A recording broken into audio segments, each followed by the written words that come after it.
দুর্নীতি প্রতিরোধ বিষয়ক স্কুল বিতর্ক প্রতিযোগিতা। এসো সবাই মেলাই হাত, ঘুষ দুর্নীতি নিপাত যাক। এই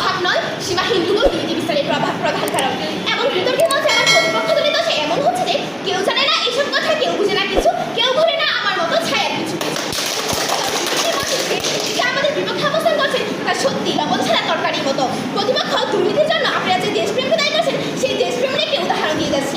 1971 সালে আমাদের জাতির পিতা বঙ্গবন্ধু শেখ মুজিবুর রহমান 7 কোটি বাঙালির জন্য 8 কোটি কম্বল এনেছিল। কিন্তু দুর্ভাগ্যের বিষয় হলো এটাই সত্য যে বঙ্গবন্ধু একসময় বলেন, আমি আমার কম্বল খানা পাইনি। সাল 1971 দেশের মাটিতে থেকে শহীদের নামে একটা ধানি শুকায়নি। তখন যেখানে দুর্নীতি হয় তাহলে এখন দেশপ্রেম এখন প্রতিপক্ষদের কীভাবে দুর্নীতি জন্য দায়ী করছে তার প্রতিপক্ষ সত্যি বুদ্ধম নয়। হ্যাঁ, মাননীয় মডারেটর, শিক্ষক হতে 5 লাখ আর পুলিশে 10 লাখ। আমার প্রতিপক্ষ বন্ধু আমরা বলছি যে রাজধানীর বিদ্যা দুর্নীতি করে সীমাহীন দুর্নীতির কারণে। ধন্যবাদ প্রতিপক্ষ কিন্তু দ্বিতীয় বক্তাকে আমাদের সাথে একদম কুশল করার জন্য। আর আমার প্রতিপক্ষ দলের দ্বিতীয় বক্তা হয়তো ভাবছেন যে বিতর্কে উচ্চস্বরে কথা বলে এবং ব্যাস থাকলে এই শব্দকে আড়াল করা যায়। তো এইভাবে আড়াল করে তাহলে 1971 সালে 30 লাখ শহীদের রক্ত দিয়ে আমাদের উচ্চস্বরে কথা বলে জয়লাভ করতে হতো না। বিতর্কের মঞ্চে আমরা উচ্চস্বরে কথা বলেই জয়লাভ করতাম। বর্তমান প্রেক্ষাপটের মধ্যে এমন হয়ে দাঁড়িয়েছে যে সৎসঙ্গ সর্বনাশ, অসৎসঙ্গ স্বর্গবাস। আমরা এমন এক প্রেক্ষাপটে দাঁড়িয়ে দিতে পারছি যেখানে দুর্নীতি অসুখ নয়, দুর্নীতি হচ্ছে মহামারী। যেখানে দুর্নীতি অভাবের কারণে হয় না, দুর্নীতি হয় স্বভাবের কারণে।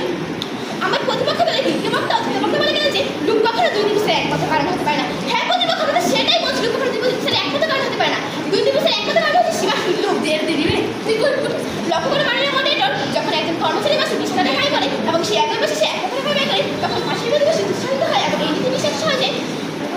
ধন্যবাদ মাননীয় মডারেটর।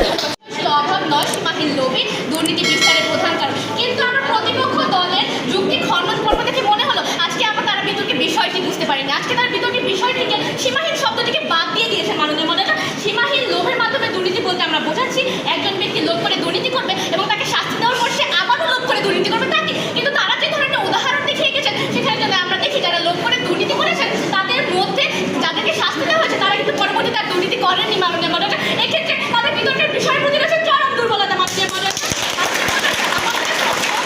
এবং আমি সঠিক তথ্য যুক্তি এবং বিশ্লেষণের মাধ্যমে এটাই প্রমাণ করে গিয়েছি যে অভাবই দুর্নীতির প্রধান কারণ এবং আমরা এটা বুঝিয়ে গিয়েছি যে অভাবের মাধ্যমে লোভের সৃষ্টি হয়। কেননা একজন ব্যক্তির মাধ্যমে যদি দেশপ্রেমের অভাব থাকে তাহলে অবশ্যই সে লোভ করে দুর্নীতি করবে। এক্ষেত্রে অভাবই প্রধান। এবং তাদের দলে প্রথম বক্তা বলে গেলেন আমি পেয়েছি চোরের খনি। এটা কি বঙ্গবন্ধুর কথা?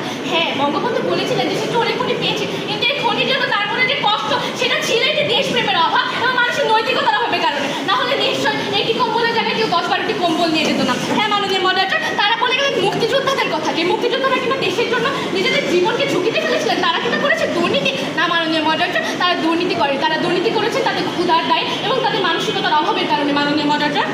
এবং তারা কাজী নজরুল ইসলামের মতো একজন মহৎ ব্যক্তির কথা বলে গেলেন, সে কেন দুর্নীতি করেন? আরে তাদের মধ্যে নৈতিকতার অভাবটা ছিল না, তারা ছিল মহৎ ব্যক্তিত্বের পূর্ণ, তাই তাদের মধ্যে আমরা কোনো ধরনের দুর্নীতি দেখতে পাই না। এবং তাদের দলে কোনো বক্তাই কথার কোনো সামঞ্জস্য না। তারা একবার এসে বলছে লোভের কারণে দুর্নীতি হচ্ছে, আরেকবার এসে দেখিয়ে যাচ্ছে যে এখানে তো লোভ ছিল না, তাহলে তারা কেন দুর্নীতি করলো না। আসলে আপনারা নিজেদের বিতর্কের বিষয়টি দেখছিলেন দুর্বল। আসলে যারা দুর্নীতি করে না তাদের মধ্যে যে লোভ রয়েছে তা নয়, কিন্তু তাদের মধ্যে রয়েছে মানসিকতা পূর্ণ এবং তাদের মধ্যে রয়েছে নৈতিকতা। মাননীয় মডারেটর, তাদের দলের দ্বিতীয় পক্ষে বলে গেলেন আমরা নাকি 73.8% লোক যারা দারিদ্র তাদেরকে দায়ী করছি। তারা হয়তো বা জানেন না প্রধানমন্ত্রী শেখ হাসিনা একটি বই রচনা করেছেন, সকলের করে সকলে আমরা প্রত্যেকে মনে পরের দলে। এই বইয়ে বলা হয়েছে স্যার 1 মিনিট অভাব নয়, সীমাহীন দুর্নীতি বিস্তারের প্রধান কারণ। আপনারা ব্যানারের দিকে লক্ষ্য করলে দেখবেন ব্যানারের উপরে লেখা আছে যে গণসচেতনতা সৃষ্টি ও সততার চর্চায় শিক্ষার্থীদের উদ্বুদ্ধ করার লক্ষ্যে। অভাব নয়, সীমাহীন লোভের ধারণা দুই পক্ষে যাচ্ছে। এর আয়োজনে অভাব নয়, সীমাহীন লোভী দুর্নীতি বিস্তারের প্রধান কারণ বিষয়ে বিতর্ক প্রতিযোগিতার আয়োজন করা হয়েছিল। সেখানে পক্ষ দল বিপক্ষ দল তারা খুব দারুণভাবে তাদের সব পক্ষে নিজেদের যুক্তি তুলে ধরেছে।